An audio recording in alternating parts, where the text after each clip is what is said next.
Estamos siguiendo muy de cerca, por supuesto, los temas económicos, financieros, bursátiles.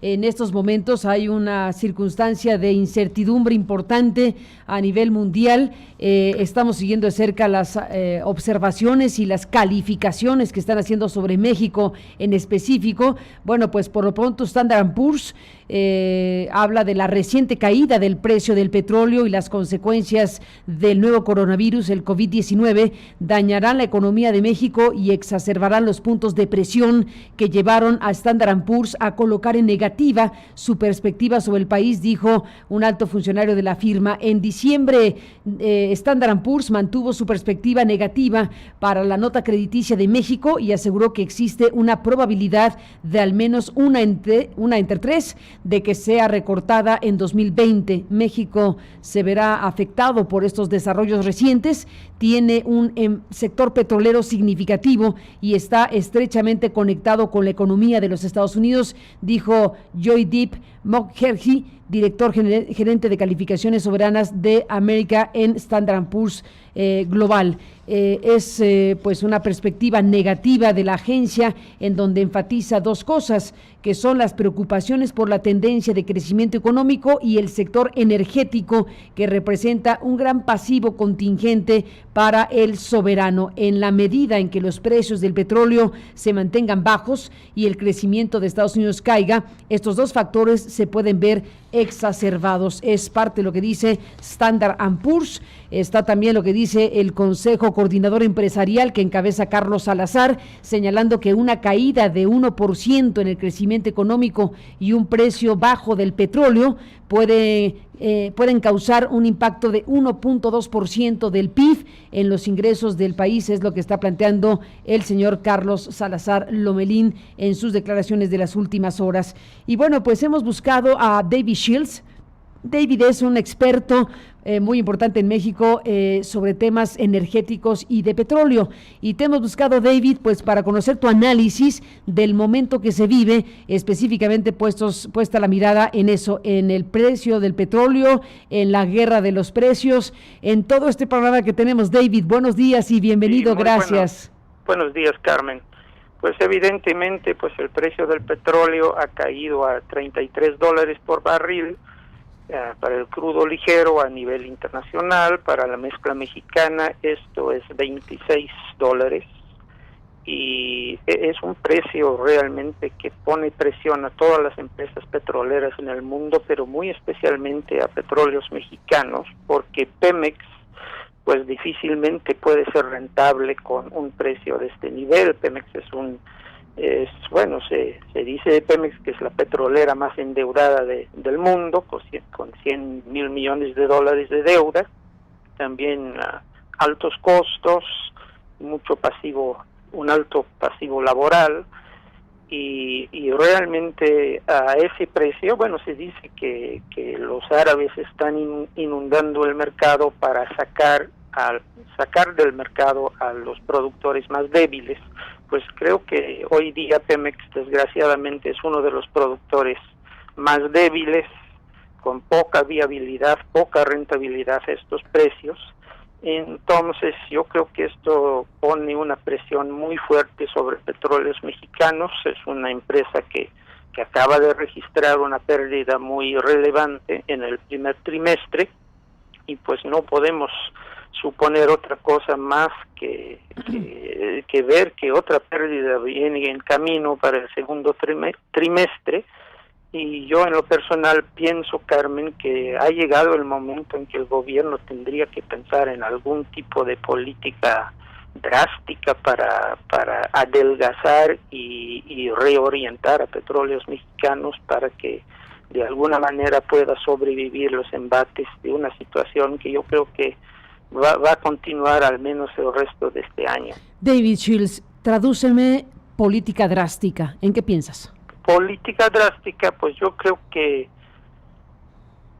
Pemex tendría que reducir sus costos a un mínimo, reducir sus operaciones también a un mínimo en términos de producción, o sea, pues no producir en campos que no sean rentables. Si es necesario y si es más barato importar la gasolina, pues importarla, pero también pues reducir costos. Tendríamos algún día, Carmen, que reducir el personal de Petróleos Mexicanos, porque Pemex ya no es lo que fue, ya no tiene una estructura financiera y de costos que pueda sostener a 120,000 trabajadores. Quizás reducir, pues buscar por dónde reducir gastos, pero por otro lado, pues asegurar que sean empresas privadas que vengan a financiar los proyectos de Pemex a través de asociaciones, y posiblemente, yo sé que esto no va con el presidente, pero yo creo que también sería muy bueno privatizar algunos activos de Pemex, generar dinero por esa vía, y simplemente para generar dinero, ¿no? Porque realmente el problema que va a tener Pemex en los próximos meses y quizás años es tener flujo para pagar sus proyectos, su deuda, sus pasivos laborales. Entonces yo pienso que Pemex podría, si no privatizar, al menos compartir la propiedad de algunos de sus activos menos rentables, y estoy pensando pues sobre todo en las refinerías. Y dicho sea de paso, yo creo que en este escenario de precios, la refinería de Dos Bocas es absolutamente ridículo e inviable. Pues David Shields, bueno, polémico lo que dices en función del diseño de política pública en materia energética del presidente de la República. Hay una reforma energética vigente que está ahí, pero hay una serie de decisiones pues que van más bien en sentido contrario de lo que estás diciendo tú. Exactamente, pero la situación está cambiando drásticamente y hay que tener muy en cuenta también que Pemex no es la única empresa energética o petrolera que está sufriendo, que va a sufrir mucho en este nuevo escenario, sino también las otras empresas petroleras. O sea, yo no estoy abogando por unas rondas petroleras porque con estos precios no se pueden llevar a cabo. O sea, estamos en una situación en que hay que buscar vías para la supervivencia de Pemex, y creo que no va a ser nada fácil. Simplemente creo que tenemos que repensar muchas cosas, y yo creo que el presidente de la República es el primero que lo tendría que hacer. ¿Qué tan protegido está el gobierno mexicano con los seguros comprados, con las con los mecanismos financieros para garantizar un precio mínimo de petróleo, que es lo que ahora, bueno, pues la Secretaría de Hacienda está señalando, que tenemos ese mínimo de protección de garantizar el precio contemplado en el presupuesto nacional? Sí, esas son las coberturas petroleras que felizmente finalmente el gobierno de México las compró hace unas semanas. Estos seguros nos protegen al precio presupuestal de $49 por barril. El secretario de Hacienda, Arturo Herrera, mandó un mensaje tranquilizador en ese sentido el día de ayer. Más o menos dio a entender de que esto nos cubre, pero pues no tenemos datos fidedignos de exactamente cómo fueron esas coberturas, cuántos barriles cubren. El gobierno ha dicho que por razones de mercado hay algunos datos que no quieren revelar, y sí sospechamos todavía que estos seguros no cubren la totalidad. De hecho, es normal que no cubran la totalidad de los barriles que se van a exportar. Así que las coberturas son buenas, son necesarias, van a funcionar, pero nada más es como un paliativo. O sea, no nos protege del todo frente a una situación que realmente es radicalmente diferente.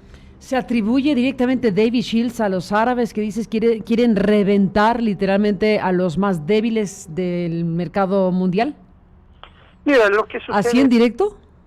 Lo que sucede, Carmen, es que hay tres países, Arabia Saudita, Rusia y Estados Unidos, con un enorme potencial de producción petrolera. Estaban platicando a Arabia Saudita con los rusos, no se pusieron de acuerdo, se enojaron aparentemente unos con otros, los rusos no quisieron bajar su producción y Arabia dice, bueno, pues yo tampoco, y finalmente en esta guerra de precios yo creo que todos van a ser perdedores, los tres grandes y México también y muchos otros países petroleros. O sea, yo creo que les convenía a Arabia Saudita llegar a un acuerdo, habría sido pues no muy bueno porque el mercado está en una situación difícil, de mucha oferta potencial y una reducción de la demanda, pero yo creo que a todos les va peor al no acordar nada y aparentemente esto es lo que ha sucedido. Pues David Shields, sigamos hablando, te aprecio mucho que nos presentes tu análisis del momento que se vive, ciertamente, bueno, ¿qué palabra usarías para definir el momento? Pues yo digo en términos energéticos, tú estás hablando mucho de finanzas, pero en términos energéticos las empresas energéticas van a estar en una situación muy crítica, casi todas, y también las empresas de Estados Unidos que nos venden gas a México, que yo creo que ellos están a punto de tronar y sí podríamos estar incluso en situaciones difíciles de abasto en el país, de gas en particular, por esta situación de crisis energética. Pues David Shields, sigamos hablando, ahí está el panorama que hay que seguir muy de cerca, por lo pronto, gracias por estar aquí para comentarlo, muy buenos días.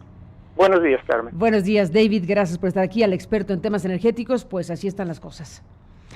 Déjeme decirle también que, pues esto que menciona David, el secretario de Hacienda y Crédito Público, Arturo Herrera, afirmó que la economía de México